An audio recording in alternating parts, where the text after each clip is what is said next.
Can you hear us? It's okay? We're good? We're good? Chocolate, trade? Sure, I'll take some chocolate. So tasty. All right. So, Ted Smith on the show today from Victoria, super activist. His new book, Hempology 101, The History and Uses of Cannabis Sativa. So good. All right. And I do want to get some news done before we get started here.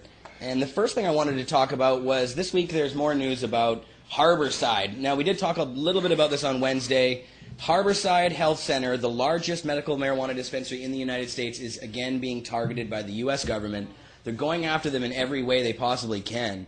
This time, Melinda Haag, who is one of Obama's goons, is sending letters to the owners of their dispensary, actually one of their dispensaries, they have several, one of their dispensaries to basically shut it down. They're going after the landholders like they said they would. Now, Harborside, Steve D'Angelo and the team at Harborside were on the Discovery Channel show Weed Wars, and I think that really brought a lot of attention to them. I'm really glad they were doing the show. It's an awesome show, and it's good to see that sort of mentality becoming normalized on mainstream TV. That Clearly targeted is what you're trying to say. Totally. Yeah, they're making an example of them, of course. So now I'll quickly read a little bit of this AP story from this week. Popular California pot shop targeted for closure. This is the Associated Press earlier the week. An Oakland medical marijuana dispensary that has been billed as the largest pot shop on the planet has been targeted for closure by federal prosecutors in Northern California, suggesting that the crackdown on state medical marijuana industry remains well underway. U.S. Attorney Melinda Haag has threatened to seize the Oakland property where Harborside Health Center has operated since 2006, as well as its sister shop in San Jose. And that's what Steve D'Angelo was reporting. Is her name really Haag? And that's really her job? Hag. H-A-A-G. Is it not symbolic or what? Yeah, she seems like a bit of a hag. Well, when you hear the basically Let's the send in the Haag. Deliver Hag. the bad news. Now, they don't really have any good reason for this. They're saying that because it's large, that is the reason they're going after them. Simply because they're the largest, not because they're breaking any state laws. Now, if you've been following this issue, Obama, before he was elected, actually, and shortly after he was, promised promised not to go after the medical marijuana users in the states. He said he wasn't going to, but of course they've gone after them worse than any other president out there. Obama went from being the best to the worst, or at least talking the best. And he promised in his campaign, lest us all forget, that he was going to leave alone the medical marijuana dispensaries and that he believed in that. He said it in multiple different videos you can check out on YouTube. Oh, yeah. There's tons. And Complete liar. Let's not forget he's a lawyer. They had even a memo that came from once he was elected that said they were going to do that. But I wanted to play the press conference, actually, at Harborside, Steve D'Angelo. Marius, can you get that up for us in the storyboard there? Sure. I think it's close to the bottom. Sorry. That's all right. This is a great little press conference. The people at Harborside have vowed to continue fighting. Steve D'Angelo says he's not backing down. They're going to continue providing their patients with medicine. So, Marius, you want to throw that on? Is it ready to roll? Check this out. I'd like to first thank everybody who has turned out to show their support, the patients who are here, the elected officials who are here, representatives of activist and advocacy organizations. We really appreciate you coming to our support at this time of our need. We opened Harborside Health Center 6 years ago to demonstrate that cannabis could be distributed in a way that brings benefits to communities rather than harms. And since that time, our incredible staff has accomplished that goal and more. Today, Harborside is universally recognized as having set the gold standard for legal, legitimate, regulated distribution of medical cannabis. There is no legitimate reason to target Harborside Health Center. Amen. We do not.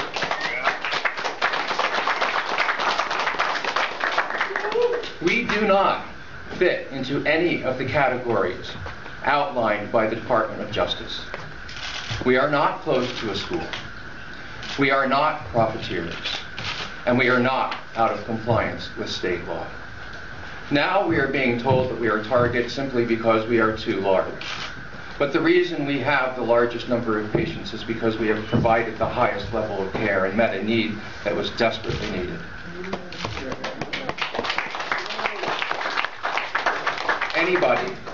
Anybody who visits Harborside Health Center and sees the meticulous and careful way that we observe the laws of the state of California and the regulations of Oakland and care for our patients knows that any allusion or allegation that we are out of compliance with the law or doing anything wrong is completely absurd and ridiculous.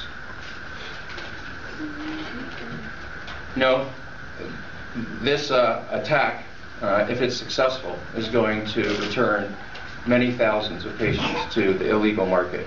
It's street drug sales and law enforcement costs in Oakland are immediately going to rise when $22 million worth of cannabis sales goes back onto the streets. Over $3 million worth of tax revenue is going to be destroyed. And in this time of joblessness, over 100 jobs, our incredible employees, are now at risk of becoming jobless. Harborside has nothing to hide. Harborside has nothing to hide and nothing to be ashamed of.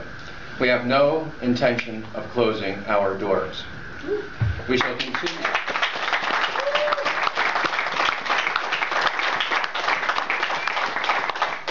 We shall continue to provide our patients with the medicine that their doctors have recommended to them. We will contest the Department of Justice openly, in public, and through all legal means at our disposal. We look forward to our day in court and are confident that justice is on our side.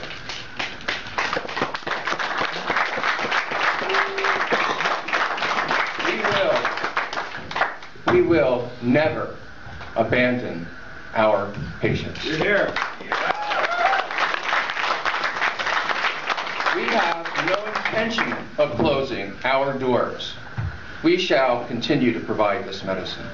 We know that when dispensaries close, it's the most vulnerable patients who suffer the most, unable to find new sources, unable to navigate the dangers of the illegal marketplace. They will end up doubled over with nausea. They will end up writhing in pain in beds that they're too weak to rise from. They'll end up trapped in apartments, suffering from depression and anxiety so bad they can't bring themselves to leave anymore. We've seen firsthand how this medicine helps our patients. We cannot and will not walk away from our duty to help them. We intend to keep the commitment that we made 6 years ago, a commitment to provide the very best cannabis medicines in the safest and most legitimate way possible. We are going to keep that commitment as faithfully as we can, for as long as we can. And we are confident when the history of these days is written, that our grandchildren will be proud to read of what we have done.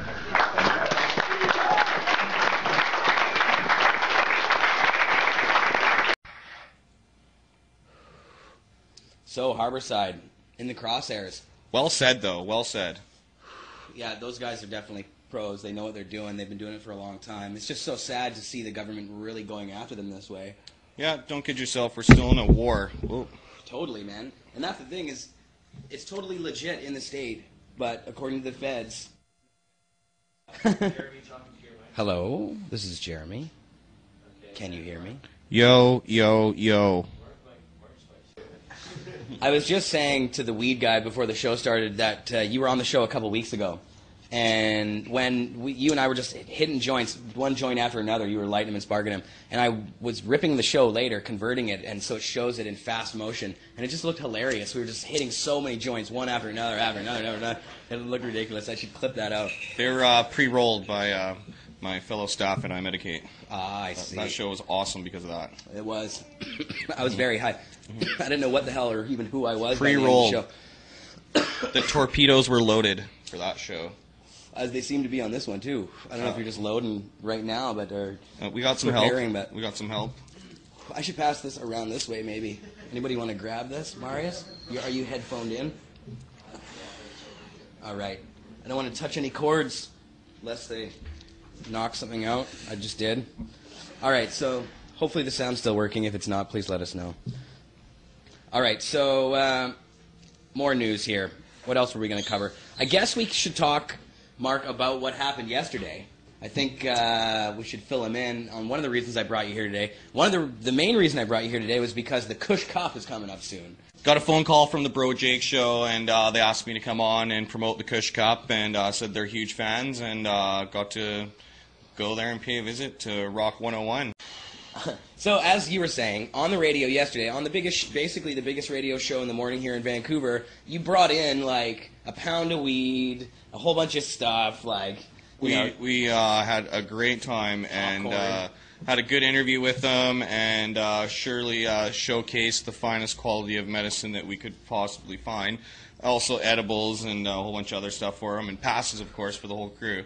They were happy, needless to say. Yeah, and the radio station itself is Classic 101, so you get a lot of the older crowd listening to it, and a lot of professionals. So, like, my brother's wife works in a lawyer's office, and they listen in there, and she was commenting on how they were all listening to it, and they're very conservative. So it shows a trend in the media, because it's also like the powers that be that own that station that allow me to advertise on that, right? So, and right. I think it's important to really point out that there's companies that are willing to take the risk and support medical marijuana regardless because of the people that use their product. And I think that it's important that more companies take that risk, and that we also hold accountable on the opposite scale companies that support prohibition and advertise for that stuff. I heard Snapple was one that I heard recently. I don't know if that's true or not. No, don't tell me that. Google that if that's true or not. Snapple. But I heard they fund like campaigns for drug prohibition, and lobby for it. So either way, what I'm trying to say is, like, there's companies actually supported the Kush Cup, and it's clear who they are, obviously, right? And the radio station, and it was quite humble. Because you weren't so successful. There were other stations you approached that didn't want to. They wanted to water down the content of the advertisement, actually. So, for the Kush Cup, and more direct it to the website and the actual acts itself that are coming. All right. So we do have a video of that happening, of us going there to Rock 101 and going on the radio and everything. But it's not actually, it's going to be probably the end of the show before the video is fully loaded into live stream. So we'll save that one until the end. It's an amazing video. It was a surreal experience because I think I surprised them a little bit with showing up with such a smorgasbord of goodies for them to see. Their eyes just lit up as soon as we walked in and you pulled out these big, huge bags of weed. They couldn't believe it. They did say repeatedly, the best guest they've ever had on the show. Well. Best guest of all time. I think they're talking about the bags of weed. They were talking about you as the bags of weed. Yeah. It was like a photo shoot for the weed, Like, literally, they just wanted pictures for Twitter. Yeah. So, but no, in reality, it was just awesome, and it was just a really great experience. It was surreal for me. It's cool to see the mainstream media supporting the Kush Cup, getting involved in that kind of thing. And actually, you gave them a bunch of passes, so maybe we'll have some of them show up at the... Yeah, I hope so. I got some guest VIP judges. You know, it's a big 3-day event. I keep telling them just to come out to the big boat cruise or whatever, right? So let's get into the Kush Cup, and let's tell people a little bit about what that project is. Well, it started out as something I wanted to revitalize since Michelle Rainey had done it, and presented it to all you guys, and it's kind of like someone's got to do it. And well, the Toker's Bowl here at Cannabis Culture, before we used to do this. It was epic, right? Yeah. So, and I wanted to repeat that, and so we talked about it actually for the last couple years, right? And finally, I just took the initiative. We still got sound. Just got to check. Still got the sound. Keep a close watch on that. Yeah. So I knew that I needed entertainment. So I, tried everyone that I know and was able to get entertainment and got some good locations that were pot friendly and built it. And you know what? The best thing about this event is that the love and support just keeps growing. So I talked to Red Bull today, and they're going to give me a bunch of Red Bull to give away. And some posters to put up or some signs, right? So, well, actually, all the acts that we got the Rascals and Swollen members with Mocha only. And who used to be in the group about 10 years ago, and they've performed twice in the last 10 years, I was told, and not in a long while. So, they're going to be performing their act together. Yeah, so, what are you showing? Weed? I popped my little case open, and it's just nuggets. Just little nuggets. And look at what else have we got here. We got lots of stuff. It's labeled. That one's the Chocolope. That's the Toronto Cup winner from Rocky Mountain. This one's the raspberry. Sativa, I think. This is what we really should show you. That's the purple Rockstar. It's very purple. Delicious. Nice pillow. Rockstar. What kind of purple is too, isn't it? Yeah, it's really tasty. It's indica. I don't know if we can focus on that. Yeah, so it's a 3-day thing, and we got multiple different locations and a bunch of different activities going on for people to do. And as a judge, you're able to go to all of them for free. It's including like a big boat cruise on a big, huge boat. It's pot friendly. You'll be get to go on the harbor and go for a nice 3-hour cruise. That is very cool. Yeah, it should be super fun. And we got live glass blowing with Redbeard and company. We don't know who's going to show up, but I've heard there's some glass blowers coming with them. So, and Awesome. we got Adam Scorgi and his whole crew coming, Brett Harvey. Nice. So they'll be screening the Union movie, and we're going to do a visual lights and laser show. And we're getting permits for the fireworks. So I found out that Saturday is actually the fireworks there, right? So I might do fireworks on the Sunday. And so we're going to do fireworks either way. I got cool. city permits coming the way. Wow. So, and a bunch of other stuff too. We got the ice cream experience where you're an ice cream judge at La Costa Gelato. They got 218 flavors on hand. That's like the best thing about the whole thing. Yeah, you get to go there, you get to try the different crazy flavors, and you choose your favorite one, and you get a scoop of it. So, and that's all free. And it's gelato. It's like the best kind of ice cream you can get. And there's 1,000, like how many flavors? 500 flavor 500 possibilities, flavors. and they have 218 on hand at all times, which is the world's largest gelato, they claim. I don't know if anyone has been to or seen one bigger, but I've never seen anything bigger. anyways, yeah, it's crazy. It's an experience in itself to go there. So yeah, and lots of other places and support like vapor lounges. I know that the Vancouver Seed Bank will be having their doors open for everyone to come down and use their establishment throughout the 3 days. So I'm sure they'll be having lots of stuff to give away, and you can just go check it out and blaze. And they got a really nice garden area in the back. Very cool. So yeah, It's going to be quite the show, man. And so 3 parties every night. So at the different we locations. partied out. Yeah, well, it's actually about the concerts, right? It's Yeah. to see some music. So That's what's really cool about it. And of course, the 2 local acts, we got Swollen Members, the Rascals, and Yeah. Bizarre from D12 coming in. Yeah, we also got Kira, the 2008 Vancouver Seeds Fox competition winner. So they'll be performing also. I confirm them. And Gods of Love. Godfathers of Love. Godfathers There of we Love. go. That's the one. Yeah, I was calling Gods of Fathers Love, of Love, Fathers and of then Love? someone told me it's Godfathers of Love. Yeah. So, but they're actually a good band. So, and I know one of the guitarists there. So, yeah, and we got a bunch of DJs and other acts. Mr. Fantastic will be there on the Friday, and we got a lot of other Mr. rappers and Fantastic stuff. from the Fantastic Four will be there? Yeah. Wow. He's Yeah. like all rubbery and stuff, and he can stretch his arms out. Yeah, that's exactly He's it. so awesome. I love that guy. Yeah, he does lots of different acts. Is that my phone? I thought I Yeah. put it on vibrate. So, It is. I said it on. all right. How come it's vibrating? I couldn't tell you. It's quite the case you got for that thing, though. Yeah, It looks like industrial.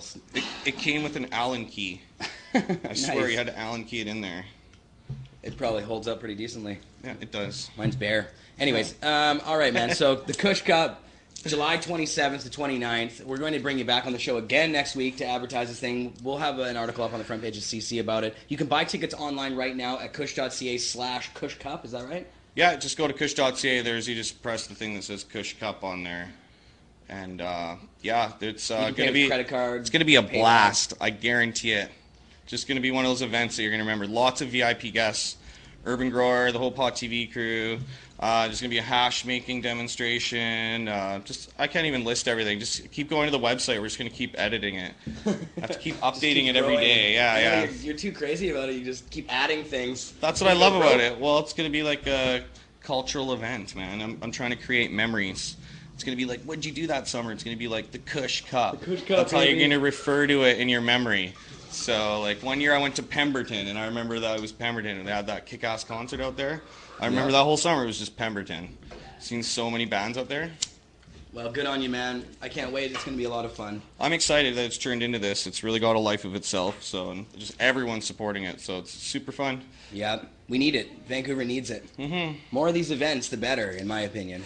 We I need agree. to push the limits. We already are able to do so much here in Vancouver. We need to put our fingers in deep and pull that crevice open, baby. Well, going to Toronto, I mean, you realize that we needed an event here. That was really, I think, what spurred us on. It was like, holy, they have the Metro Convention Center. They're having their big blast there, so we're going to try and step it up here now. So Well, and really in Vancouver, in some ways we get away with more. but yet we don't necessarily push it as far as I don't we know. I don't know really. about that, man. In Toronto, they seem to have a lot more lounges and vapor lounges, do. and it's just like They do. yeah. It's a They little bit don't more, have an open cannabis farmers market available to all patron or customers. I think if they set up shop during their marijuana march, like I don't know why they don't do that. Yeah, they some should. tents Instead and of some a dealers Toronto Freedom Festival, do this. They should have Signs. They should have like a harvest festival. I think that people can exercise their rights in large amounts of numbers and do whatever they want. So when it comes to marijuana, no one's getting harmed, and it's totally, absolutely liberating to do so in groups. So, and I think people should just organize and gather. Well, and in Toronto, the Global Marijuana March is the biggest thing ever, man. It's just a Huge. stomper. It's gigantic. The city empties out because they all go over to that one. It's fantastic. So, It's yeah, something but to see. 420 is huge here. It is. Trying to compete. That's right. Yeah. And Cannabis Days. Yeah. So, but yeah, basically the Kush Cup's going to be a big fun time, and I hope everyone shows up. And really thanks to you for your support. Awesome, man. That was a lot of fun. Thanks for bringing me to the Bro Jake show. Filmed it all, just so you know. So it's just a really We're gonna great play that video at the end of the show. Yeah. I also took photos while I was there. You can find those photos on my Facebook page. They're not available on Cannabis Culture yet, but I'll put them in a Flickr gallery on our CC page as well and blog about it. At Awesome. some point Cool. soon here. So I think it's about time here to bring Ted on. It's 4:30, and we got a lot to talk about with Mr. Ted Smith. I think I'm going to stick around for a little bit, and I'll roll up some Yeah, we doobies. can Thanks for wind having me out. on. Yeah. You can just sort of edge over a bit, and we can fit you in here. There's a lot just of gonna be here space. smoking We got the some news desk. It's gonna be gigantic.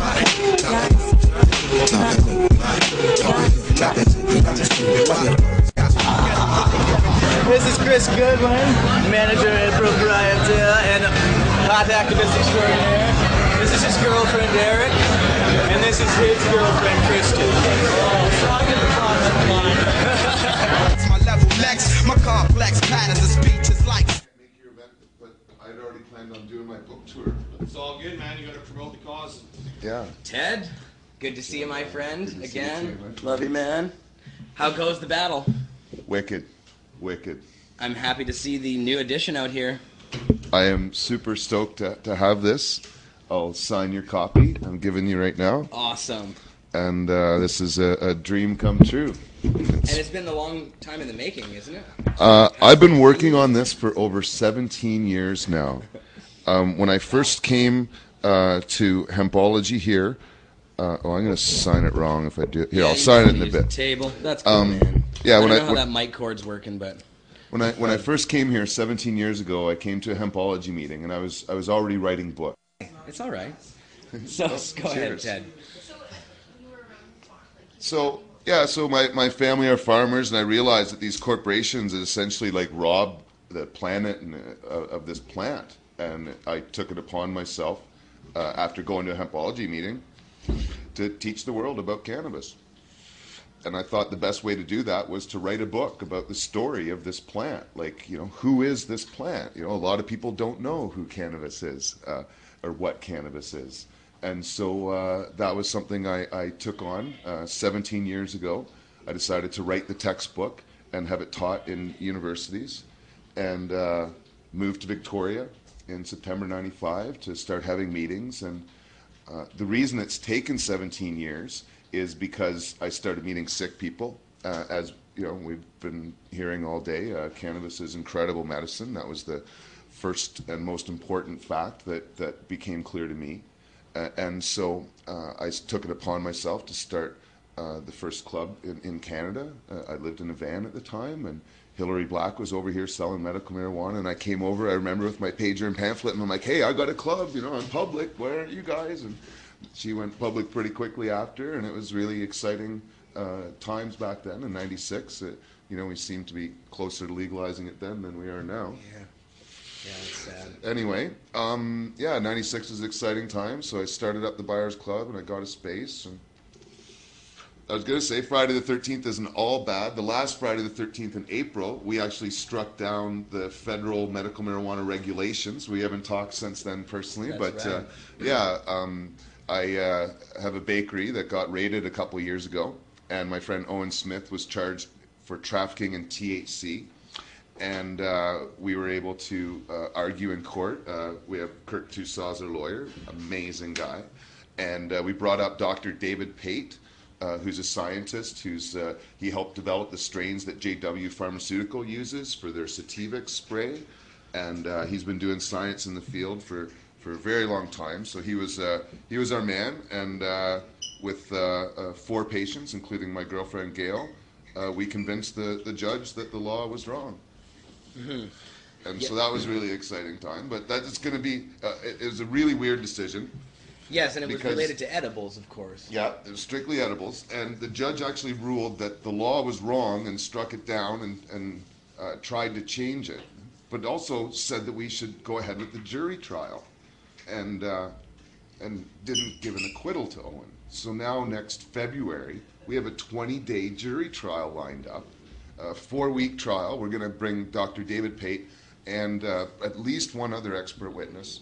Plus, we're going to bring up like 12 or 15 patients. Like, we're just going to, fill them with, stories and pleas of desperation for getting licenses or getting cookies or, not being able to smoke or all these problems that, we hear every day in our club. And we're going to, take that to the jury, and we're certain that the jury is going to grant him an acquittal. So, Ted, where does that leave the laws surrounding edibles at the moment? It's really not clear because the federal government's going to be appealing this decision. They would have already, but they've got to wait till the conclusion of the jury trial. Mm-hmm. So just recently they came out with their sort of summary of the consultations they did last year, and they restated the fact that they're not going to allow edibles or extractions to be available to patients. That's in a way, it was the first time they were really clear about that. They've been quite vague, which is why we nailed them. Right. But they were quite clear that they're not interested in allowing those to be available. And so, in a way, the decision is binding in British Columbia, not binding outside of Canada. And even then, it's not binding as much as it is persuasive. If someone in BC was to get busted with possession of an extract with a Health Canada card, they could still be charged, and they would have to present evidence in court, with an expert witness and stuff, and they'd probably refer to this case and defer it. Right. But you could still be charged, and then it would depend on our case to follow through, probably to the Supreme Court of Canada. Let's be clear, it's not something. That's if they even bring it to court, though. I find that a lot of these things that go on, that they don't even make it to past the Crown. They never bring charges up. They'll charge the person for the crime, and then the police will, and it'll never make it up. They don't want to challenge patients with licenses who demonstrate that they'll challenge, such as plant limit. We were surprised they went ahead in the first place, but yeah. So who's paying for all this? Sorry, I was just wondering that when I was thinking it costs money to do all this. Don't think people realize out there. Yeah. Yes. Well, it's costing our club about $1,500 a month, and I'm probably about $40,000 in debt right now with everything I do. I keep the prices as low as possible at the Buyers Club. Probably the lowest prices in the country for the size of club that we are.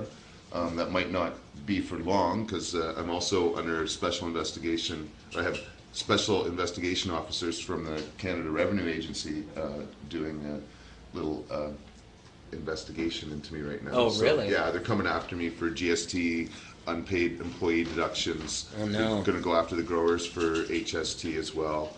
And so it sounds like what's happening at some places in the U.S. with the IRS down there going after people. Well, and there was actually the police that sent them to us. They basically, after this last court decision, said, okay, well, it looks like we can't convict him, so you guys go, try to shut him down. Yeah. On the other hand, I've been pretty bold and not really in compliance, so I haven't registered a business. We have paid, no taxes or employee deductions or anything like that.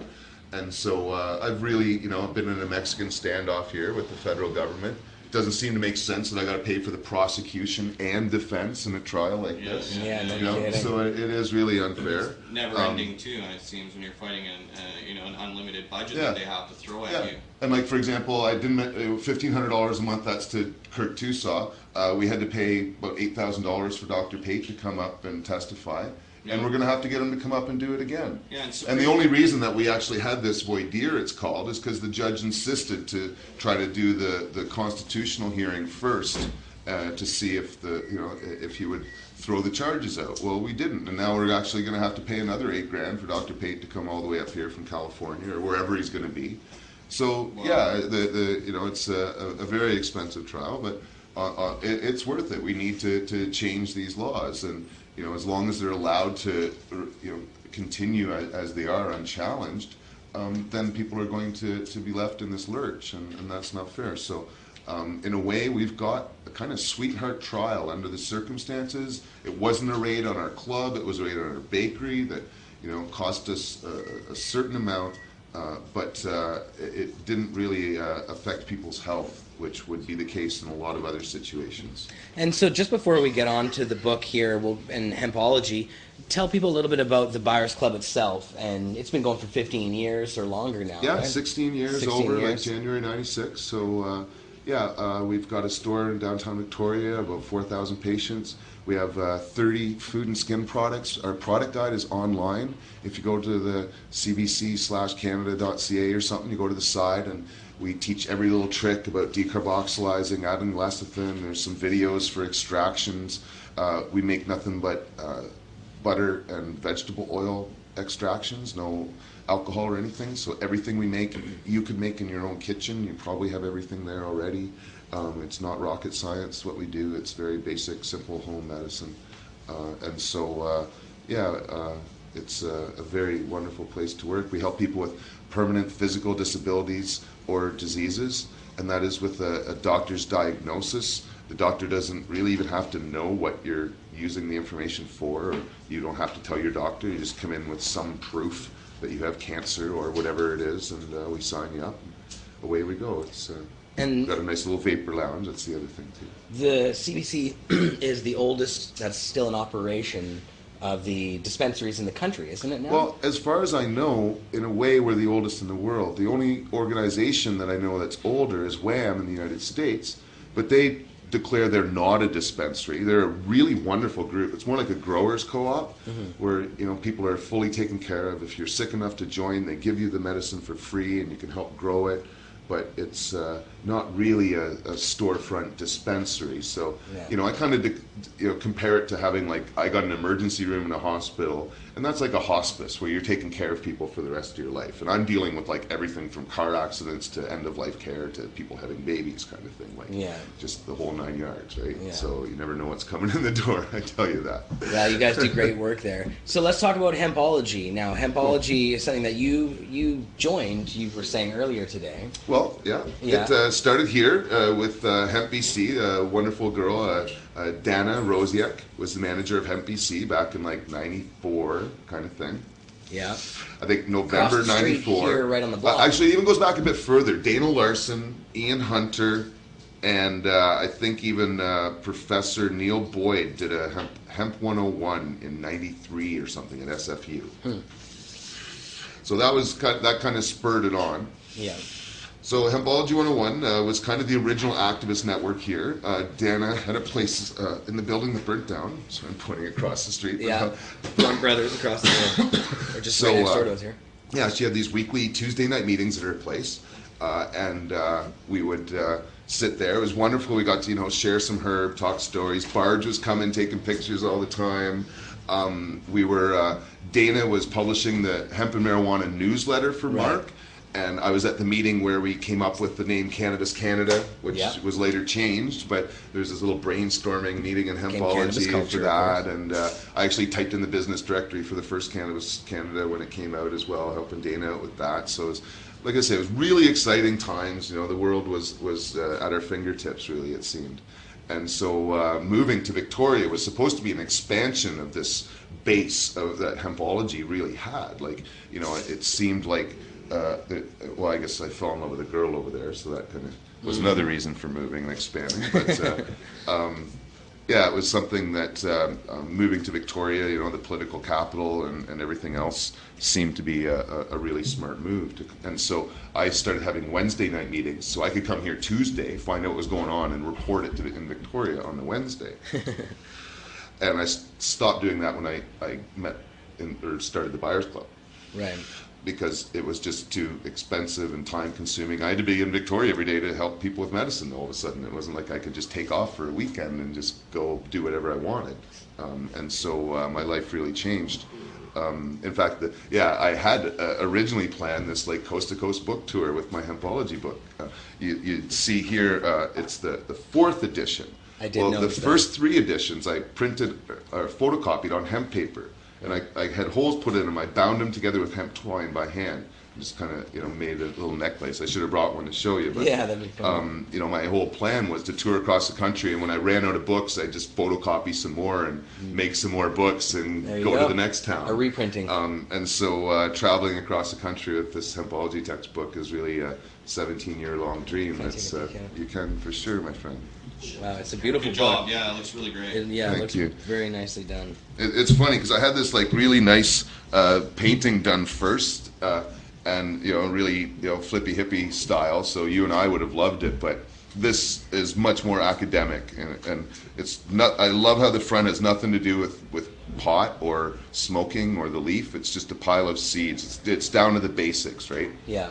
About the plant. And so I want to sell this to farmers. I'm going to sell this to the business community. I'm going to bring this book to people that would not normally have considered cannabis to be important. And one of the things that you cover right here, I see, is the Henry Ford hemp car. It's actually made of hemp. The body is made of hemp plastic, and it was run on hemp biofuel. Yeah. Well, in a way, it really comes down to the automobile industry and petrochemical companies that were behind prohibition in the first place. Alcohol was prohibited in part to stop farmers from distilling their own fuel. And all of a sudden they couldn't make their ethanol fuels, like the biofuel that people are distilling now. That became illegal. And so some of them switched over to seed fuels. And so really this was an extension of this. And really the person that is lost, that my book focuses on a bit, is Andrew Mellon, because he was the founder of Gulf Oil Company. He was the founder of General Motors. He worked for DuPont Chemicals. He ran, I think it was like the U.S. Bank of America. He was the richest man in America. He hired his nephew-in-law, Harry Anslinger, to be in charge of what became the federal DEA, because he didn't want him running the family business. And he was a thug and an idiot, so he just gave him this police job. Right? So, Andrew Mellon was really the guy and the brains and the money that was behind eliminating cannabis, and it had far more to do with the consolidation of the petrochemical and fossil fuel industries than it did what we're smoking right now. Of course they did. Damn straight. Yeah. And it was. It's much cheaper. My family should be growing the fuel that has the tractors going, keeps the farm, lights going, and then they should be able to feed the cows the leftover mash, and then sell the fiber. You know what? This is funny because I actually have right here. I just want to see something here. Let's see how long this is. It's only a 2-minute clip. I'm going to cue this up. This is totally related. This is about Ford's car. We might as well flip to this. I'm going to go get a glass of water, and we'll come back and we'll talk about a little bit more of what's in this book. But it's funny. You guys. Henry Ford's first Model T was built to run on hemp gasoline, and the car itself was constructed from hemp. On his large estate, Ford was photographed among his hemp fields. The car, grown from the soil, had hemp plastic panels whose impact strength was 10 times stronger than steel. Henry Ford ran 40,000 vehicles on hemp fuel from only 10,000 acres. The emissions are what you exhale, and the next year's crop reconverts it back into oxygen. That's a natural cycle fuel. We think that our ethanol and biofuels and flex fuel systems are all the cutting edge, but biofuel development, of course, is nothing new. Way back in the 1930s, Henry Ford was hard at work in the alternative fuel sector, and in 1941 he constructed a hemp-fueled and hemp-bodied prototype car. The plastic body panels were composed of 70% cellulose fibers, including industrial strength, mixed with a resin binder, and apparently they were pretty sturdy. A guy beats on the trunk with an axe and it fails to leave a mark. Industrial hemp won't make you high. It has no THC in it. but its association with marijuana has historically been a major legal stumbling block. There's some of you that think I'm full of shit, but the actual footage of 1941 should be proof enough for you.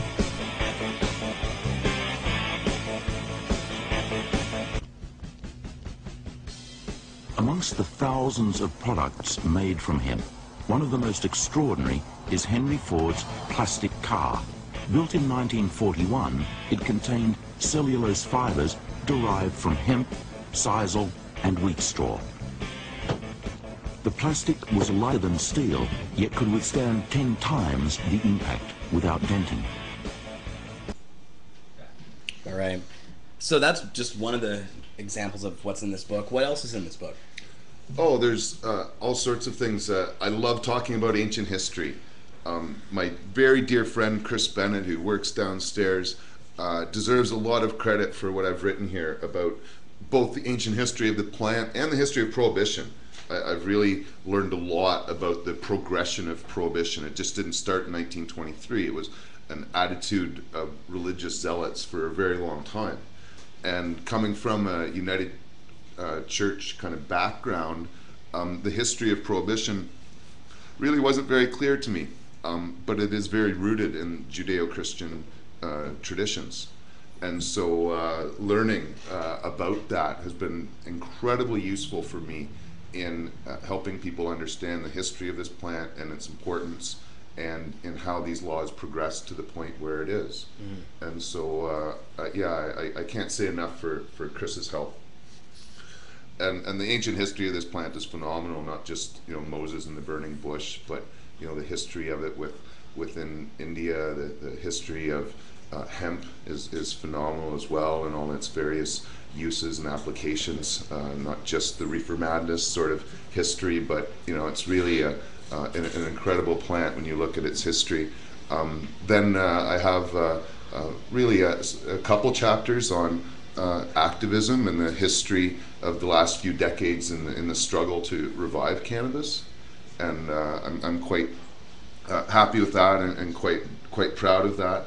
You know, it's probably one of the first books in Canada about the history of Canadian activism and its progression with medical marijuana and the clubs, and, you know, there's a picture of the BC3 with, you know, Greg and Michelle and Mark in it and stuff. So I'm really proud to have not just been a part of this movement, but to be helping to document it as you know, a part of Canadian society and Canadian history in that way.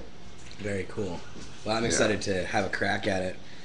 Now, will this be involved in the course in Hempology, or is this sort of like a general textbook for Hempology? Well, this is the seed, really. Everything else I've done with Hempology has been in preparation for having this textbook, really. Almost in frustration for not having it, so let's just start doing things like have a 420 at UVic. And right. Now we're the largest club at the university. I'm coming up to my 7th year of lectures in September, and it's going to be the best year ever. We're expanding it, so we'll be meeting from 3 to 4 in what's called the Cinecenta, which is the movie theater. So we'll be able to play movies and have a discussion. There's 22 different lectures that, you know, basically cover the book, the ancient history, you know, medical marijuana, law, politics, and so we can play, you know, 22 different movies or clips from movies for that hour, and then we have our 420 after and our convention. And so a lot of the information that we provide will be from the textbook, but now we're going to be able to also expand to a lot of other campuses with what we do. Right. We already have clubs at UBC, Vancouver Island University, and Mount Allison University in New Brunswick has got a club now as well. Nice. So that's our first other province, but Very it won't be cool. the last. What we hope to do, especially when I start touring next week, is inspiring people to start up clubs on campuses, whether they're students or not. I've never been a student at UVic. It's something I just came to campus and helped start up a club, encourage students to join and be involved. Yeah, because and, you don't have to be you know, a student to help with clubs and things like that. No, there's a lot of clubs that are in working with other groups, like you know, the political parties are all over it. You know, the NDP has their members of parliament there every year. You know, meet and greet. You know, like and from several ridings, not just the one that the university's in, right? But they really, you know, the NDP in particular have used UVic to interact and engage with, you know, young people. And I've seen, for example, Rob Fleming went from being treasurer to president of the student university to city councillor to now he's our MLA. Right. And he's been a supporter of mine since the time he was on city council, and I've known him since then, and he's an awesome guy, and I can't wait till the NDP gets in next year. So you were talking, well, yeah. That's a whole other story though, right? Crossed, exactly. But yeah, so the book is something where, like, for example, the University of Toronto, like, we're going to have a club up there happening real quick. Yeah. I want to get a club at Dalhousie because in November we're going to fly out to Halifax, and then we'll go through Halifax. We got the club in New Brunswick at Mount Allison, and then we'll go to Quebec and then Ontario for a bit and come back. And next month we're going to Alberta for 2 weeks, so we're going to hit up Edmonton. Actually, I'm going to play my game show in Medicine Hat and Calgary and Edmonton. So let's talk about that. Let's talk about the tour that you're doing. You're gonna you're doing it. Tell people about your game show. Okay, well, I guess the tour and then the game next Tuesday is the official release of my book. It's not available for sale in stores yet. You might be able to get it off my webpage, but it's not in stores yet. I'm kind of letting some people give book reviews. And it'll be on Amazon and things like that? Or? No, I'm not going to Amazon. They gouge people, and it's really? a corporate nightmare. So I'm just doing it my own way. I have my own webpage though, with my own store. Hempology.ca has got a link on the top there. We're going to be promoting it more and more here. It's now that it's in our hands finally. So yeah, we're kind of selling it completely independent, which is kind of neat. But yeah, so next Tuesday it's available in stores. Next Wednesday we fly to Ontario, and that Saturday, the 21st of July, we'll be at Vapor Central. Gail and I will be signing books in the afternoon from like 2 to 4:20, and then I might stay a bit after 4:20, but then I'm going to be back at 9 o'clock and playing my game show, Reach for the Pot, in the Vapor Lounge.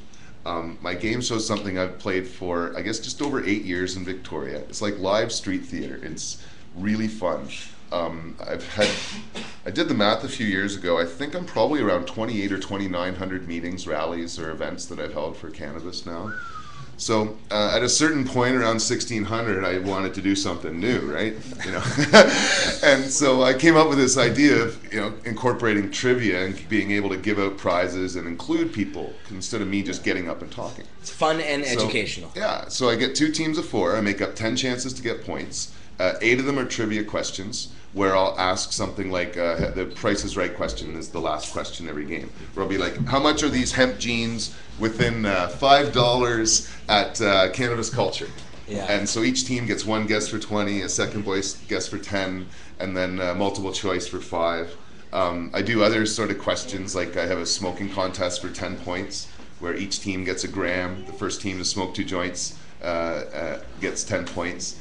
So I won't do that on the tour at all places. People like places like Medicine Hat might be a bit of a heat score. You could do it at Vapor Central though, in Toronto. Totally, and it'll be broadcast maybe live Vapor here. Central could be watching right now. And they're going to broadcast it live on Cannabis Culture. I've been talking with Chris and everybody. Yeah, they are the Toronto Pot TV studios, so they're all wired, ready to do it. So. And the next night's going to be even more fun because the reason I can't be at the Kush Cup is in part because I'm there, and that's the weekend of the Toronto Cannabis Cup. So apparently their after party is at the Vapor Central. So we're going to have an all-star Reach for the Pot game. We got Matt Murnaugh. The cannabis champion himself. The cannabis champion going up against Chris Goodwin, the manager. Oh, good. And they're going to have like teams of 4, right? They're one of 4 players. So we're going to have a great lineup of all-stars from Toronto. Going head-to-head at Reach for the Pot. I am super, super stoked. I've only had one other real big all-star game before. That was here in Vancouver with a really good crew. I was there for that one. That was at the Canamed Fair. That's right, yeah. I don't think I got you in the game, but you got to watch it, right? No, I was taking pics of it. Yeah, there's some pictures online. It was Dana, and there was a few others. It wasn't all-star. Kirk and Jacob. It was a brilliant lineup. It was great, yeah. And so, I'm super stoked. And so, so that's the first weekend in Toronto. Then I'm kind of going back to my hometown. I'm sort of from the Kitchener area, Kitchener-Waterloo area. grew up in Cambridge, went to Wilfrid Laurier, and was from a small farm town near Stratford. So I'm going to be playing Reach for the Pot in Kitchener at City Hall, like right outside. And they've never seen anything like it there, I'm sure. No kidding. So I'm going to be at Shakedown Street, the head shop in town there, from like 2 to 4:20, noon to 2. And then going to go down and play the Is there a schedule online somewhere? Yeah, I've got all sorts of posters and stuff. You can go to hempology.ca. You can go to my Facebook page, Cannabis Culture. I'm on the forums on Cannabis Culture all the times. Hi to the guys in Shoutbox. So yeah, I'm posting stuff in the events page all the time there. So that's a good place because your news stuff, like, it can go by pretty quick if a lot's happening. So that's a good place to go to find out the event. So it'll be all posted there. And I haven't lined up all the dates yet. I plan on being in London, Mark's hometown, the following on Thursday, I think the 26th. And so I'm going to play Reach for the Pot in Victoria Park in London. How many cities do you plan on doing in total? I guess, I'm back in Toronto that weekend, so really it's only 3 cities and a lot in Toronto.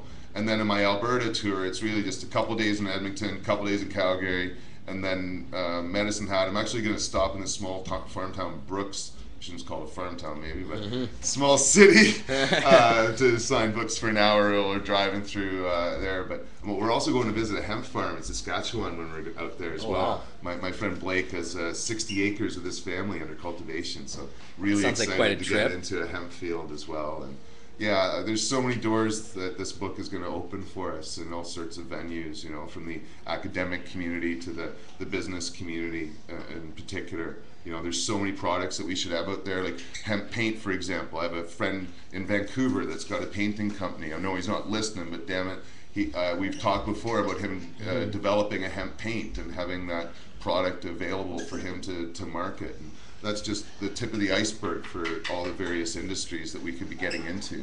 So part of my goal is to really, get, into the hemp and getting more products made and getting more people interested in it. So well, there still are barriers to the hemp industry itself in Canada, right? It's not completely, the way that it's being regulated and stuff doesn't make it easy for average Joe to get involved. In fact, one of the first things that I might want to fight, because I got a little experience in court, is the rule that you have to have 10 acres in order to grow hemp. If you don't have 10 acres of arable farmland, you cannot get a license from Health Canada. Yeah. It's harder to get a license to grow hemp, and the seeds are more regulated than they are for medical marijuana. Yeah. It's absolutely insane. It doesn't make sense. And so we need to challenge the 10-acre rule. And that is likely going to be done in court, right? Somebody's going to have to get charged and someone's going to have to challenge it. So I really want to be involved in that because we really need to break down that legal barrier. But a lot of it is even economic. And what's happened in Canada is we've become the highest producer of hemp seed. We produce massive amounts of hemp seed, more than any other country in the world. We market a lot of it to the U.S. A lot of people make food products, a lot of skin products, Body Shop and many others are using good Canadian hemp seed. They really wish they could grow their own, but they got to buy it from us. So we got a very good and rapidly growing hemp seed industry here. The fiber market, though, is a shame. We do nothing, literally, with the fiber. We should be making hempcrete out of it at the very least. It's so simple. I actually got a wood chipper and got some stock from my growers and put it through the wood chipper. I've mixed it with sand. The most simple one is just lime and water, and then I mixed another one with sand and lime and water. And within a year, they're solid. They're amazing. And so we should be getting into hempcrete. It's very inexpensive. It's not like a paper mill. I want my book to be printed on hemp paper. Yeah. It would cost $250 million for a hemp paper factory, like a full-scale large production. It took me 17 years to make this book. In 17 years, I'm going to be printing this book in this hemp paper factory. So that's my next dream. There you go. But we got to do these things, we got to just set these things in motion. Well, you've done a lot of, Ted, you are just tireless. You work all the time. You constantly got something going on. Every time, you have, tell people more about some of the other activism you do in Victoria. You have a whole week in Victoria dedicated to pot activism annually that you do. Yeah, we do International Medical Marijuana Week, we call it. It starts with the annual pot cookie giveaway. I love giving out pot cookies. I don't like getting busted for it. I've gotten busted once with 420 cookies and got convicted for that. So, I try to be low-key about the cookie giveaway these days. It was actually for 420 cookies? It wasn't on 420, no. It was Medical Marijuana Day. No, but it was for 420 cookies. Damn it, they ate 37 in the police room, so it was 383 cookies I got busted with. Yeah. So, that was pretty funny. But, that's hilarious. Yeah, so... this year I actually also had a t-shirt auction where I auctioned off a bunch of my pot t-shirts because I got so many and need the money. And we do like a movie night. Here's something else I got going on, and this goes on through the whole summer. It's Team 420. I've been an athlete, well, most of my life. I was actually so busy working I stopped for a long time, but last year I hit 42 and I wanted to become more athletic again and keep in good shape. And we have an annual dodgeball tournament in Victoria that the city and a couple other big sponsors put on. So a few years ago we entered in the dodgeball tournament the first time, and last year again, and we had weekly dodgeball meetings that now we do not only every week, but we play dodgeball twice a week and soccer once a week. And we play the dodgeballs Thursdays on the back lawn of the courthouse. We start at 4:20. We just smoke pot and play dodgeball for the afternoon. And then we have a school ground behind the BC Smoke Shop, and we play dodgeball there on Tuesdays, and we play the soccer there on Saturdays. And so actually tomorrow, I got to get back to Vancouver, or to Victoria, because tomorrow morning is the annual dodgeball tournament. So if you're in Victoria tomorrow, we're going to be there with Herb. We got a 12-foot tall, 8-foot wide pot leaf costume. Herb. You've seen Herb around a little bit. Right. So the Western Herb, there's an Eastern. I'm not going to play in Herb though. Last year I actually broke Herb playing dodgeball, throwing balls. Herb was playing. Yeah. We won the costume contest a couple years ago with him. We dress up in our cannabis costumes. I got a Superbud costume I wear, and a few of us dress up for it and have a lot of fun. So yeah, the dodgeball tournament's tomorrow. And Team 420, like I say, 3 days a week, goes through the year. And I also do other things, like I've gone in the marathon, both the Vancouver Fun Run, and this year I did the Times Columnist 10K in Herb. I actually did the TC 10K in under an hour this year, 59 minutes, 15 seconds. We saw that, actually. We published your press release, I think, on CC. No, I was super stoked. I did great timing and got in the media locally with it and everything. So that was really fun. So I'm going to be here next year. I'm going to do the Fun Run in Herb. I really want to make that into my schedule so you guys can... Very cool. Yeah, because...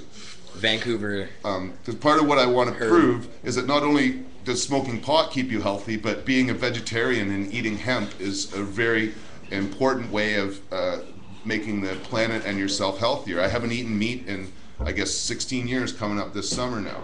And I eat a lot of hemp, and I think I'm in very good shape for it. And I want to prove that, you know, being a cannabis consumer is the healthiest alternative that one can choose. And it's, you know, something that a lot of people don't think. You know, a lot of people think that people that smoke pot are lazy potheads, right? That they don't get off the couch, the Cheech and Chong mentality, right? Yeah. And that's just not the case, you know? Like I know a lot of people that are very high functioning that, you know, smoke a lot of herb. And so, you know, it's something that I'm going to just prove people wrong, that would never read my book or watch a movie, but, you know, they want to go and you know, do this good thing for the community, and holy shit, they're getting beat by a guy in a 12-foot pot leaf costume. Well, what does that tell you, right? That's right. Marathon runner. Yeah. So it's just kind of putting my money where my mouth is, but... That's right. No, that's very cool. And it just gets a lot of that media attention, which we need drastically, and it normalizes it, you know? And it's, like the announcers on the TV stations were joking about it. Like the one guy was saying that he was really upset because I beat him. He couldn't believe it. There's other people I've heard that are like inspired, like they see me coming and they're like, oh shit, you know, and they hurry up so I don't beat them, and they thank me afterwards for keeping them going. I didn't want to be beat by the pothead. Yeah. Jeez. It's great. Hilarious. Cool. Well, Ted, thanks for coming on. Really appreciate having you here. We should give away some your website addresses here. Where do you want people to go to find more information about all this? Okay, well, if you want the book, it's $24.95 plus some shipping. Hempology.ca is my main page. If you go to the side of that, there's a link to my store. We got YouTube pages. We got links to my Facebook. We got forums that we post a lot of our internal stuff, like minutes from our board meetings and all sorts of things that we're doing. So if you want to keep up to date with our society, there's all sorts of stuff about us there. And so it'll be available in stores as well. But yeah, I'm selling them for $20 myself. So if you can track me down, I'll put your name in it, and $20 taxes included. So that's probably the best route for everybody. Show it to the camera. Okay, yeah, I'll get it right up to the camera. Thank you. Yes. Thanks, Ted. Oh, thank you. Yeah, they can see that. Get it right up to there. Yeah, looks good. Hempology 101. There you go. And this is available through you guys' website, and starting when? A couple days from now, is that right? In stores on July 17th. Oh, July 17th. Yeah. Okay. Very But, cool. Awesome. Cool. Ted, Thank you for so coming much for having me on the show. Appreciated, as usual. We'll have you back again soon and see how Cheers. the tour was going and how everything went. I guess we'll be seeing you on Pod TV, as we were saying. You'll be broadcasting live from Vapor Central and other places, so Yeah. we'll have that stuff up on pod.tv, so keep watching.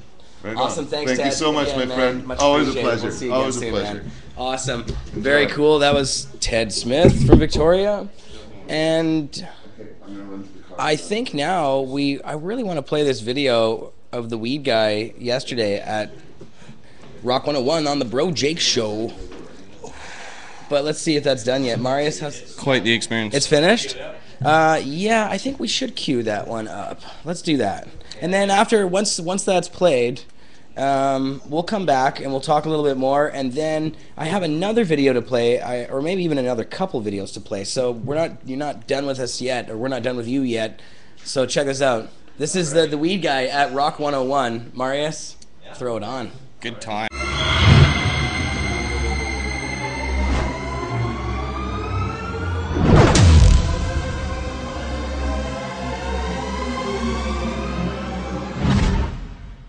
Have the vaporizers though. Yeah. Sick. Well, I brought lots of goodies. Cool, man.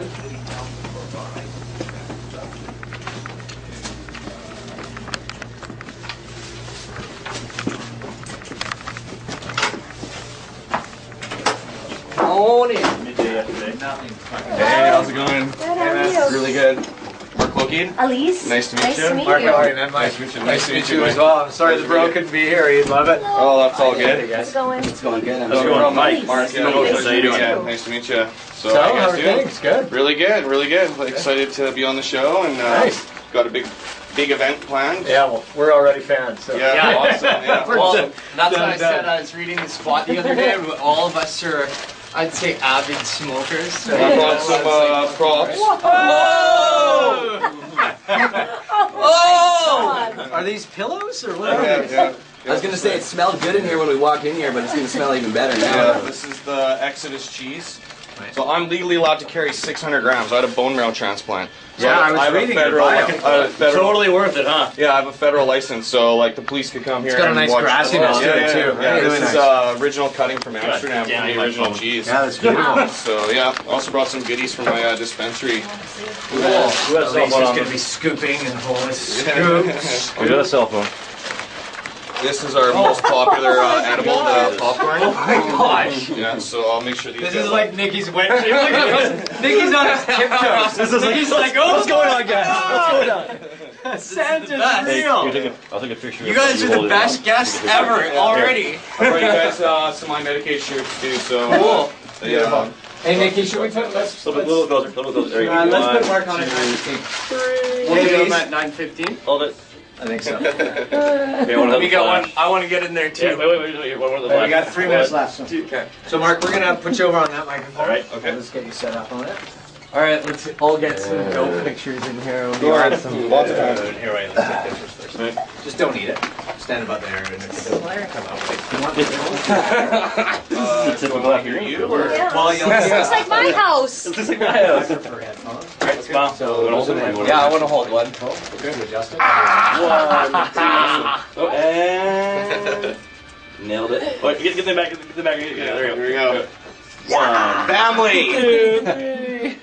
It's like the greatest guest of all time. Oh, you do the open mouth smile. That's the secret to the best pictures. Always. Mark my words on that one. We didn't actually meet, man. What's up, man? I'm Jeremiah. I'm editor of Cannabis Culture magazine. Nice, excellent. Nice to meet you. Thanks for coming in. You guys too. So you guys are associated with Kush Cup, I'm guessing? Yeah, we're this guy's entourage right now. I guess we'll be at the Kush Cup. I'll be covered and stuff, and moral support here. Is this the first time in Vancouver, Mark? Yeah, the first time. They did a Toker's Bowl before Michelle Rainey did it, and she's since passed, obviously. And, yeah, so I asked Cannabis Culture if we should do it again. I took the initiative and did all the great idea. What was the book? The author that we had? What's up, man? Nice to meet you. I'm Jeremiah. Hey, Charles Promotions. Awesome. Good to meet you, man. You guys are coming by. It's funny. But he went through we were on the website and everything, and we're the like trend towards judging that. It seemed like a really good deal. He was like, that like appears to be all worth it. And we're just like, where is it? Occasion, not announced later on. That makes sense. I've been all over. Are we allowed to post this? Yeah, probably not. Oh man, it's gonna yeah, be I could totally imagine, good. right? Yeah, This guy does it right every time, so it should be good. It's honestly what urged me. I wanted to get on my one of the same building that was verify that. I just inside. I don't know if they got city approval, but they did. So they did that for 4 years. So that's made me want to do it here. Well, it's a fascinating medicine when you get into it and you start talking about it. That's thousands of years. Well, not only that, but going up, spring millions of people through thousands of years. You know, like it's like seizures. I'm just like a little bit of oil and knees, like some food, but it had to be liquid. I'm from the island. You want to bring this down? I'm like, Yes, I do. But it's certainly improved on the chairlift right now. All right, let's get you over there and get ready. Nice, you're in the chair. I got some passes for you guys too. This is so sick. You can still give them away if they're not. No, I am a just don't get the pathetic full loser kit. with a body stone. So, The popcorn is so for yourselves. That's It's also. tasty. I definitely want to go. Well, that's the thing. I love a headstone. Body stone, I get like my water will be there and I'll be like, Animals just knock me out. I don't sing. Like, I can't even move. Yeah, I can smoke till there's no tomorrow, but If I eat it, I like my water will be that far. Okay, here we go.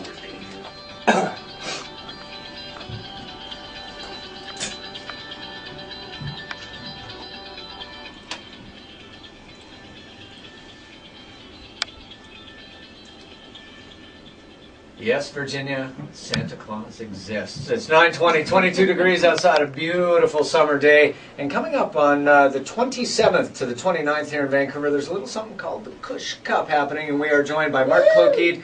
He runs a site called Kush.ca, and he is the weed guy. How are you, Mark? thanks for having me. I'm super awesome. Just loving it here. Thanks for all the love, and thanks for having me on. Yeah, no worries, man. Tell us about maybe your history with marijuana as well, because we're going to get into some medical stuff here and talk about this and how it relates to medicine. Sure. About 10 years ago, I had a bone marrow transplant. I had lymphoblastic lymphoma. And I was given a couple months to live, and I went through 4 rounds of chemo, and then had a bone marrow transplant. Damn. And blessed to be Canadian, didn't cost me anything, and I came out on top. And I was, addicted to opiates after my treatment, and my doctor suggested that I use marijuana for the nausea and to help get off the opiates. And I continue to use it for pain. I turned type 1 diabetic after and got neuropathy in my feet. And that led me into getting into the federal program that Canada has and exists. So anyone that has a doctor prescribed the marijuana can get a federal license. Are you a grower as well? Like, do you? Yeah, do you I'm actually... allowed to possess and grow myself. I'm sponsored by Advanced Nutrients and been taught by Urban Grower. He's huge on YouTube. If you haven't seen his videos, he's got about 50,000 subscribers. So I've learned from the best. And I've also decided to start helping people access it themselves by running iMedicate. It's a dispensary on Fraser Street, and that's how I got into it. Let's talk about the Kush Cup a little bit and what you guys have planned for people. Sure. Well, in Toronto, we have the Treating Yourself Right Expo, and I decided that I wanted to, have one in Vancouver. We used to have the Toker's Bowl here at Cannabis Culture, and Mark Emery and Michelle Rainey, RIP, used to do. So I decided that we should have one. So I made the plans, and here we are now. It's first time, first go at it, and I hope it's going to be successful, and I'm really happy you guys got me on here to promote it. I'm just excited because no, you can just leave it right there. to my right, there's like goodies galore. Yeah, my goodness. So what do people do? Like, I mean, if they want to be involved, can people do judging passes and? Yeah. So how it works is in Vancouver, all the dispensaries operate based on diagnosis. So if you got a sleep disorder, if you got ADHD, you get a diagnosis from your doctor, you're able to access the dispensary. So based on diagnosis or a federal exemption, you can become a judge. It's $250 for a pass. That's a 3-day event. We got the Rascals, Swole member with special guests, Mocha only. They've only performed twice in the last 10 years together. So yeah, no kidding. To have all of them together, that's amazing. Yeah, I got the 2008 Seeds winner in Kira. They're going to be there. I got Godfathers of Love, and also got Bazaar from D12 flying them in from Detroit.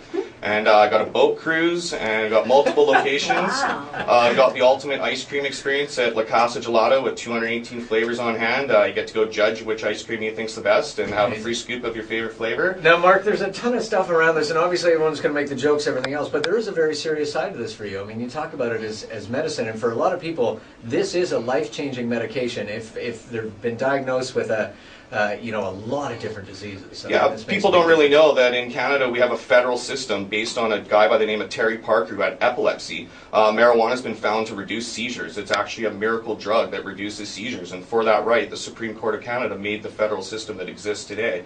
And it's always changing. The requirements to get into it have been difficult in the past. You used to have a specialist and doctor. Now it's just a GP. There's actually clinics around BC. You can Google, I'm sure, and find one that will actually help you access the system. But medically, there's no one's ever died from marijuana. Yeah, and it's so useful in so many different ways for so many different conditions. It's a wonder why it's illegal, and it's definitely because of the pharmaceutical industry. You can grow marijuana anywhere, and if it's a safe and useful drug with 0 deaths, it clearly needs to be legalized. And I think Vancouver's figuring it out. I think it's the federal government. I think society's figuring it out in general, and I don't want to downplay the fact that it's fun. Yeah. You don't want to forget that aspect to it. I have a lot of people say to me, I do use it recreationally, and and that can be anxiety. That's boredom, So there's a medical excuse, and if that's what the system wants us to use to be able to get into it, I think people need to wake up and realize it's your right. Yeah. So if it's menstrual cramps or if it's anxiety or sleep disorder, everyone's got that reason. Dude, my menstrual cramps are terrible. Okay, how do people get involved? How do they go on Kush.ca, where you can buy the tickets are there. If you need to see a doctor, iMedicate has them on hand, and lots of other clinics, or you can go to your own doctor and just get a diagnosis stamped with the BC College of Physicians doctor stamp on it, and buy yourself a ticket. If you don't and are not medical but you still want to enjoy the event, still buy a ticket. It's well worth it. It's 3 days of madness and fun, the boat cruise, everything, $250, guaranteed you're going to get your money's worth. So just come out, even if you're medical or not. You can buy the tickets, it says online, Kush.ca, and just check us out and come support Vancouver. It's first time we've done the event, and I really want to see Vancouver show their support, so please come on out. Slow clap. Beautiful, my brother. Yep. I love it, and thank you for bringing it in. I'm assuming those are pillows. I can't really tell. Big bags, green pillows. That's They're beautiful. Gifts that will be left. Yeah. Oh! Best day ever! All right, thanks very much, Mark. Thanks for having me on. Man. Awesome. You bet. Okay, quick look at traffic here, 922. We got a stall on Burnaby westbound Highway 1 right before Sprott's in the center lane, and also a stall at the Ironworkers northbound at the south end in the right lane. That's traffic. Got moves. Gee, made that traffic fast. That's traffic. I'm released. Okay, goodbye.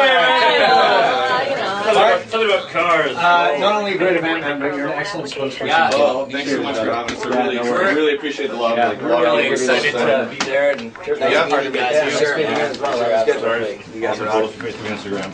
Oh, Jake's gonna be like, why did I go on holiday now? Have you got an extra shot online yet?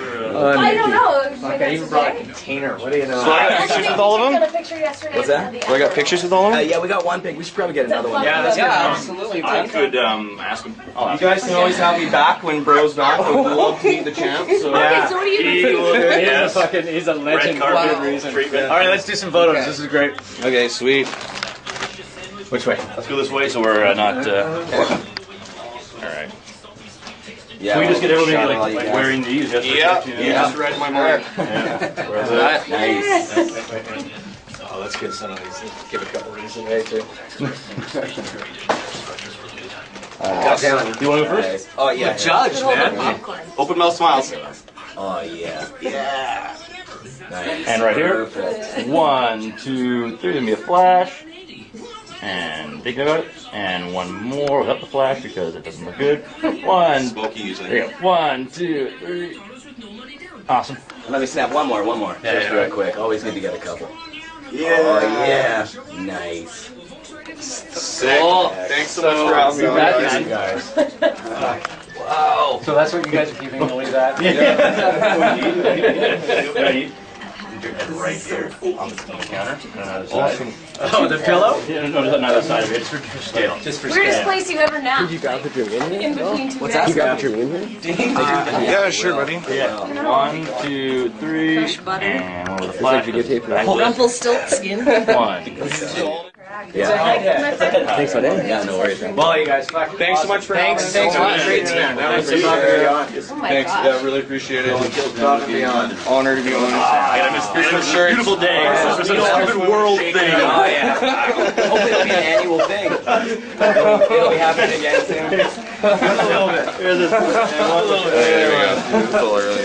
What's in your? Oh, I forgot grinders. There's new titanium grinders. Oh, dude. Yeah. Oh, yeah. I've been rocking my wood. They're smooth, too. You I've been can using put mine. it in any time Yeah. you want. Real smooth. Wow. They sell them at Potu. My favorite part's on the bottom. You gotta unscrew Yeah, very yeah, hard. yeah. I got the. Say all the goodie bits. Jacob's gonna be so upset he decided to Enjoy take life. vacation this week. I'm gonna take it. Well, really, if you guys would have me on again just before, I'd love to meet him. I think the champ will be I, happy. yeah, I think I Thank can accommodate you. Yeah. So there's grinders here. Spread them out. Spread the love. Great. Thanks, Thanks so man. much for having Thank us. you very Really much. Appreciate it. Yeah, it was no problem. Like I say, you're an excellent spokesperson as well. Wow. Yeah, well, It's nice to have people in that can. It's so good because the plants down Right all the way, sheep doing it a little while. Yeah. So So what are the coincidences like that? Exactly.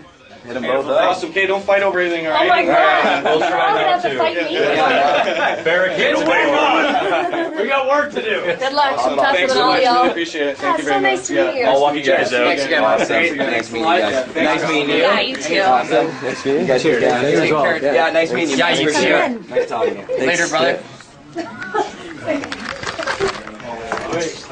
Right down here. Absolutely. Yeah, Sweet. There he Or is. the shot of Bro Jake naked down there. Later. Peace, brother. Yeah. Nice. Rock 101. Sweet. I got some good shots. We nail it. I think I've plugged hell everyone. yeah, dude. Totally. It was. You nailed it. Every little thing. I think. Did you mention Pot TV? I think you did, didn't you? I think I I did. think you did. You mentioned I Medicate. You Cannabis mentioned Culture, Michelle got Rainey, everybody under the belt. Kush.ca, Urban Growers. And you were. They asked you about your past. You got a little bit of that stuff in there. You got all that. my name is Kush too. Yeah, it's That the is website, so Kush.ca. funny, man. Nice to meet you, man. Sweet.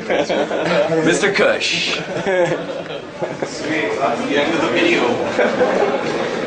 That is so funny. Where'd you have a t-shirt from? I use it on my video. I do a website, Kush.ca. Do you? That's just on the Bro Jake show. That's my name, Kush. Wow. Jake, Kush. Sweet. It's really Kush. Do you have one? Mr. Kush. Sweet. Pleasure, man. Thanks so much, man. Nice to meet you. That's too hilarious, man. You just met real Mr. Kush. The one and only.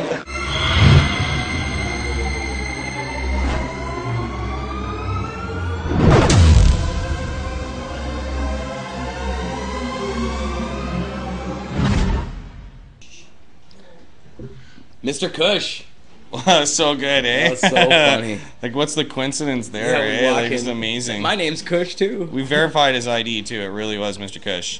All I know is that if he has Spelled with a babies, K. they're Kush babies. Kush babies. Mm-hmm. That's so funny. So I didn't realize that it actually was a last name, but why not? Yep, yep. So, Mr. yeah, Kush. thanks to Rock 101. Those guys are awesome, clearly. I love the looks on their faces when you just pull all the weed out. Yeah, jumping up and down. That was awesome. Yeah, Cool. awesome. Yeah. So, Marius, what else did we have here to play? What was I talking about? Oh, I had a couple videos actually. So now, what do we want to do here? I've got way too much to play, and actually, I got to get out of here because I'm going to the Vancouver Island for the weekend. But Catching a ferry. that's right. Well, enjoy the traffic. I think we should. Yeah, I want to play Dana's speech at 420. Or sorry, Cannabis Day. Yes, that one is the second one down. Now, we played a few videos from Cannabis Day on last week's show, but we didn't have a chance to play this one. I'm not even sure if it was up yet. But this is Dana Larsen at Cannabis Day 2012, and this is a great speech, and when we come back, we'll talk a little bit about Dana's latest project, Sensible BC. So let's check it out, Marius. There's a quarter pound of weed in the raffle and lots more that we're adding as the day goes by. Thanks to everybody for kicking down. Now, speaking of kicking down, this next speaker that I'd like to introduce is Dana Larsen. His booth is over there. He kicked down hard for this festival. He's a longtime friend of ours, a very long-time hard-working activist here in Vancouver. We love him dearly. Glad he's here. Dana Larsen. Thanks, Greg. And I hope this is a wonderful Cannabis Day for you, like it is for me. I'm here because I love marijuana, and I bet you do too. I've been smoking and using marijuana for all of my adult life. Marijuana has made me a better person. Marijuana has improved my health, it's improved my mind, it's improved my sex life. Marijuana is the world's greatest plant, and I want to give back to this plant what it's given to me. There is no other plant on this planet of ours that can do all the wonderful things the cannabis plant can do. We all know the many uses, the medicinal, the social, the industrial, the nutritional benefits of this amazing plant. And that's why we're here, is to celebrate our love affair with the cannabis plant. But we have to remember that when this plant gives to us, we have to give back to the cannabis plant. I want to see cannabis growing everywhere in this country, freely, openly, legally, with no concern and no worries and no police problems at all. That is why we are here. That is why I and many others have worked our lives to make happen, to change these laws and to free this plant and to free those who love it from the bonds of prison and punishment and the terrible things that happen in what is falsely called the war on drugs. And we must remember that while we're here celebrating and smoking marijuana and buying cannabis from an amazing smorgasbord of marijuana dealers providing the world's finest marijuana products, foods, tinctures, extracts, weeds, butter, hash, oil, we are blessed, and we are blessed because people have put their freedom on the line to create what we have today. Because activists like David Malmalevine and Mark Emery and others worked their asses off and did time in prison so that we could be here, so that we can enjoy the freedom of marijuana, to get high and to celebrate without a worry in the world, because we know that the Vancouver Police Department has better things to do than come here today and mess with our wonderful celebration. But we are blessed, and what we have here is very special. It's unique. Nowhere else in the world can we come together and have an open, free cannabis farmers market for 1 or 2 or 3 days out of the year. This is absolutely unique in Vancouver, and you know what? I want every city in Canada to be able to celebrate like this. I want every city on earth to be able to celebrate like this, to be open and free and not ashamed of our love for the world's most wonderful plant, the cannabis plant. And so we have to remember to use the freedom that we have. We have to continue to fight. What we have here can be taken away from us. We can lose what we have here quite easily. And in fact, people thought marijuana was going to be legalized 30 years ago or 40 years ago. In the 1970s, they were all, oh, it's just a matter of time. We're going to have it legal any day now. Well, we've had generations come and go, and these laws have not changed. They've only changed for the worse. Let's not pass this on to another generation. Let's not leave this battle for our children and our grandchildren and our great-grandchildren to continue to suffer and be persecuted because they love marijuana. Let's end this war, and let's end it now in our lifetimes. Let's make it so that this is something for the history books, something for the past, and no longer something that we have to live with every day. And so I urge each and every one of you to do something and to get involved. Over the course of my career, I served as editor of Cannabis Culture magazine. I helped found the Vancouver Seed Bank, and I am a founding director of the Cannabis Dispensary Society. I helped found the Canadian Marijuana Party and the BC Marijuana Party, and now I work within the NDP, the New Democratic Party, to have better drug policies, better marijuana laws, and to end this war. And if you're here today, it's because you love marijuana. It's because you're proud of your love for marijuana and you want to come and celebrate with your fellow cannabis users and enjoy this wonderful celebration and this freedom that we have that is so unique. And I charge you now, each of you must do something, must do more than simply coming to a festival a few times a year. I want each and every one of you to spend an hour a day. That's not much, you can do that. Give an hour a day back to this plant that has given so much to you. And there's a lot you can do to get involved. You can come down to our dispensary or the BC Marijuana Party store or the Vancouver Seed Bank and tell them you want to volunteer and help out. You can join the NDP or join another political party if the NDP isn't to your taste, but get involved, work politically, become part of the system and change these laws. Write a letter to the editor of the newspaper when you see an article that insults marijuana users, or write them a letter when you see an article that says something good for a change. You can do it. Talk to your friends. Talk to your parents. I bet a lot of your parents don't even know that you use marijuana. Talk to your parents. Talk to your children. Spread the word. Let the world know that you love marijuana, that you know that marijuana is the world's most wonderful plant, and that it is time to end this war, to end the prohibition, and free this plant and those who love it. So I want you to imagine now, I want you to imagine yourselves in the future, when you're a grandfather or a grandmother and you're in a home that's built out of cannabis hemp, and you're smoking your legal cannabis medicine as a senior citizen to help you deal with your aches and pains. And for breakfast that morning you had cannabis hemp seed gruel, cannabis hemp seed food, and it was wonderful and nutritious and healthful. And you're wearing clothes made out of cannabis. And your grandson or granddaughter is there getting ready for school, reading their history book, their hemp paper history book, and they're reading that book and they turn to you and they say, "Grandma, Granddad, is it true that when you were young that cannabis was illegal, that people would go to prison for growing this plant? The same plant that my school bus runs on that drives me to school every day?" And I want you to be able to say yes. And you know what?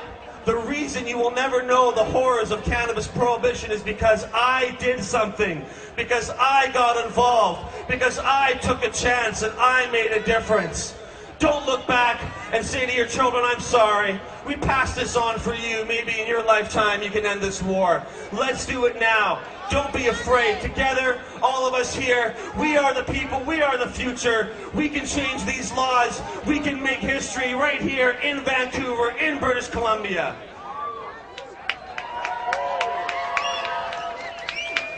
I want you to come to our booth, the Sensible BC booth. We have a campaign to change the laws in British Columbia, to begin the process of truly ending the war on marijuana by decriminalizing the possession of cannabis in British Columbia as a first step. And I need all of your help. I need you to come down and sign our petition. I need you to help me get other signatures so that we can have a vote in this province, so that in September 2014, we, the people of British Columbia, can change the laws, can make the first step, can end the prohibition on possession of marijuana, and we can begin to truly end this war. We can make history here. We will do it together. And so I thank you for being here. I'm so happy to be able to share this joy and this happiness with all of my fellow cannabis users from all around Vancouver, all around the Lower Mainland, all around Canada and the world.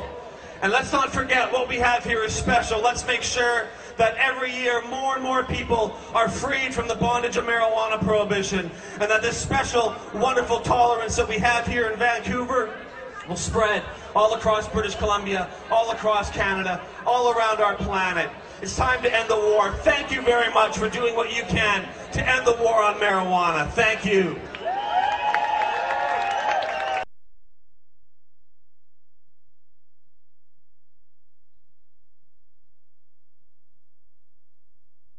I really want you guys to check out Sensible BC.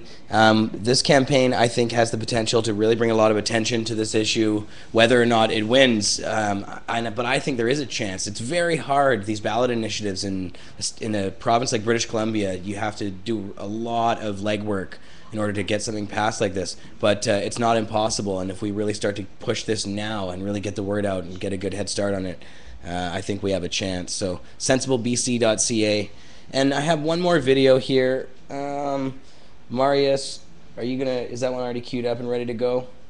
It is now. All right. So this one is, we did just a few weeks ago have Adam Scorgie, the filmmaker, on the show. And he's got a new movie called The Culture High that he's raising money for right now. He was nice enough to come on the show and tell us all about it. He is, of course, the producer of The Union, which is a very popular documentary about the drug war and about the war on marijuana in particular. And I wanted to play this little video that they put out in preparation of this film, and it kind of is self-explanatory, so Marius, throw her on for us.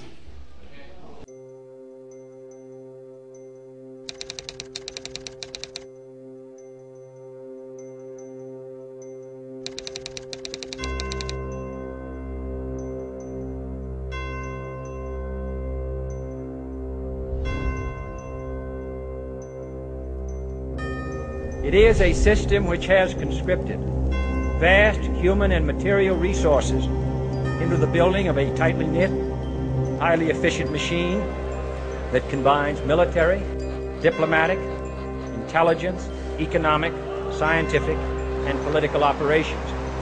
Its preparations are concealed, not published. Its mistakes are buried, not headlined. Its dissenters are silenced, not praised. No expenditure is questioned, no rumor is printed, no secret is revealed. In 2007, a small independent documentary unveiling the breakdown of marijuana prohibition entered the North American Film Festival circuit. The Union, the business behind getting high, would find itself accepted into 33 international film festivals in the span of a year. The film went on to win numerous awards and garner critical acclaim across the globe. With little to no support from big studios, the Union stormed the internet realm, reaching out to millions of viewers. Witnessing this overwhelming response, the filmmakers took it upon themselves to evolve the documentary from a simple motion picture into the beginnings of a movement. And so, the Union's social networking Facebook page was born, quickly growing to serve over 35,000 active users. Armed with groundbreaking numbers on what many had said to be a dead topic, distributors and broadcasters were forced to take notice. 5 years after conception, the Union and the issue of cannabis prohibition was launched into the mainstream as the film was released into video stores, universities, and media outlets across the world.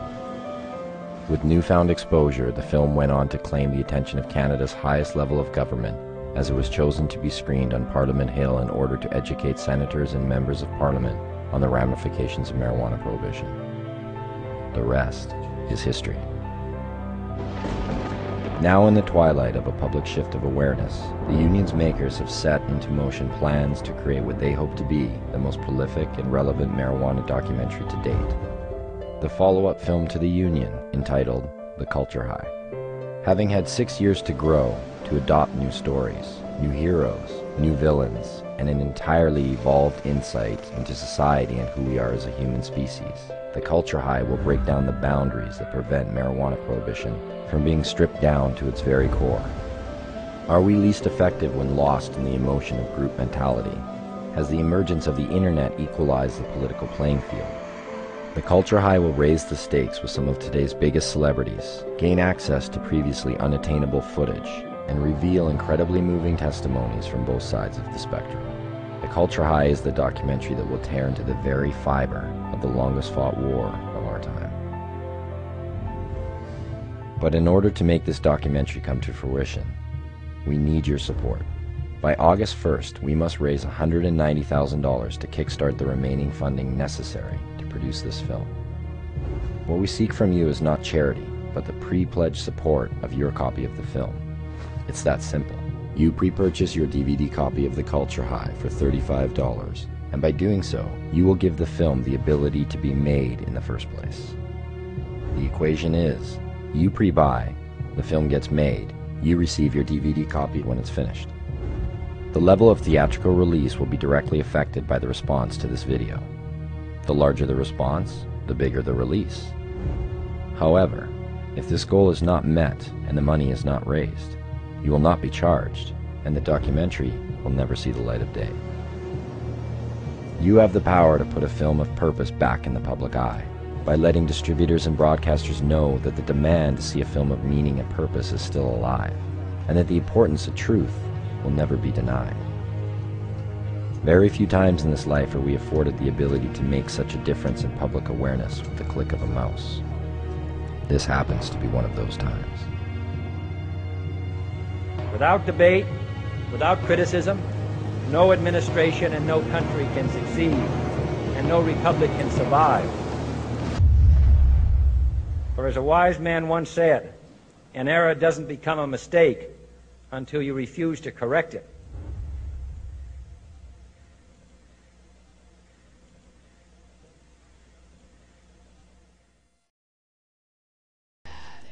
This way.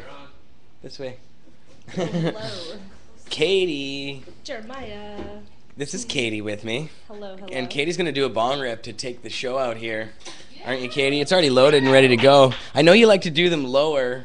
You like to take it, like you said last time you came on the show and did a bong rip. I forced you to do it up on the table so that everybody could see.